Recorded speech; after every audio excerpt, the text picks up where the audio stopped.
আমরা যেটা করতেছি সেটা হচ্ছে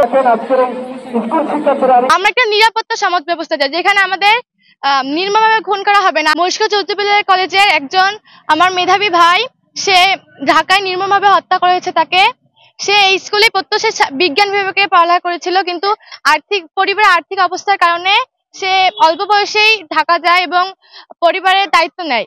এখন সে আন্দোলন করতে বের হয়েছিল, কিন্তু তাকে না জানিয়ে হঠাৎ করে তাকে গুলি করা হয় এবং সে তার কিডনিতে যে তার গুলিটি আটকে থাকে এবং সে ইতিমধ্যে মারা যায়। কিন্তু আমার শ্রদ্ধা মিরাজ খান ভাই, তাকে মারা হয়েছে, এই জন্য আমরা আন্দোলন করছি। একটু আগে আমরা মাঠে আন্দোলন করেছি। মিরাজ খানের খুনি হত্যার বিচার চাই। মানে একটা চাওয়া চেয়েছিলাম যে আমাদের কোটা সংস্কার বাতিল করা হোক। সেখানে আমার মিরাজ ভাই গিয়েছিল এবং সে আন্দোলন করতেছিল, কিন্তু হঠাৎ তার উপরে নির্মমভাবে আক্রমণ করা হয় এবং সে সেখানে মারা যায়। আমাদের উচিত মিরাজ খান ভাইয়ের মতন দায়িত্বশীল হওয়া এবং যে কোনো আন্দোলন ঝাঁপিয়ে পড়া। সেটা সত্যের বিরুদ্ধে হলে আমরা ঝাঁপিয়ে পড়বো, মিথ্যার বিরুদ্ধে হলে ঝাঁপিয়ে পড়বো না।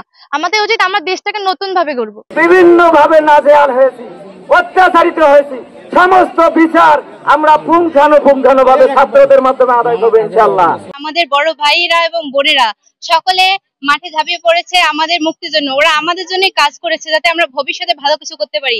ওরা যে আজকে জীবন দিল, ওরা এটা ভাবেনি যে আমরা আজকে মারা যাব। ওরা এটা ভাবেনি যে আমরা আজকে প্রাণ দিব, আমরা এসব করে কি করব। ওরা ভেবেছে শুধু আমাদের কথা। তাই আমরা আজ এখানে রাজপথে নেমেছি। আমাদের বিদ্যালয়ের সাবেক শিক্ষার্থী মোহাম্মদ মিরাজুল ইসলাম মিরাজ ভাই মারা গিয়েছেন, এতে শহীদ হয়েছেন। আমরা তার খুনের বিচার চাই। আমরা এই দাবিতে আজ রাজপথে নেমেছি। তার খুনের বিচার যতদিন না হচ্ছে ততদিন আমরা রাজপথে থাকবো, এটা আমাদের প্রতিজ্ঞা।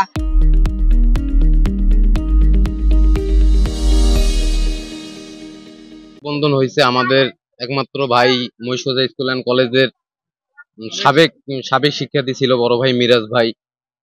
তিনি ছিলেন অকুত ভাই, একজন প্রতিবাদী ছেলে। তিনি প্রতিবাদ করতেন। আসলে বৈষম্য বিরোধী ছাত্র আন্দোলনে বড় ভাই আন্দোলন করতে গিয়ে তিনি গুলিবদ্ধ অবস্থায় মারা যান। আমরা এর প্রেক্ষিতে আজকে এই আন্দোলনটা করতেছি। আমরা আমার ভাইয়ের হত্যার বিচার চাই। আমার ভাইকে মারা হইল কেন, আমরা এটার বিচার চাই।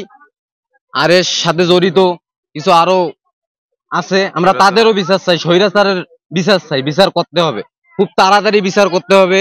আরো আন্দোলন চালাই যাব, যতদিন না পর্যন্ত আমাদের বিচার হচ্ছে, ভাইয়ের খুনির বিচার হচ্ছে, আমরা আন্দোলন চালিয়ে যাব। আমরা সবাই জানি যে বাংলাদেশে কোটা সংস্কার আন্দোলন চলেছিল, সেইখানে অনেক ছাত্রছাত্রী অংশ নিয়েছিল।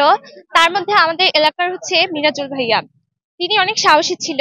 আর আমাদের প্রত্যেকেরই উচিত, প্রত্যেক একজন স্টুডেন্ট হিসেবে আমাদের প্রত্যেকেরই মিরাজুল ভাইয়ের মতো হওয়া উচিত।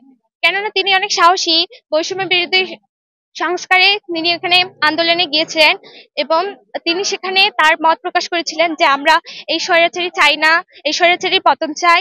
আর আমাদের একজন স্টুডেন্ট হিসেবে সবসময় দায়িত্ব ও কর্তব্য মিরাজুল ভাইয়ের মতো সাহসী হওয়া, এবং যা আমরা সমাজে মত প্রকাশ করতে পারবো এবং দ্বিমত প্রকাশ করতে পারবো, এরকম সরকার চাই আমরা।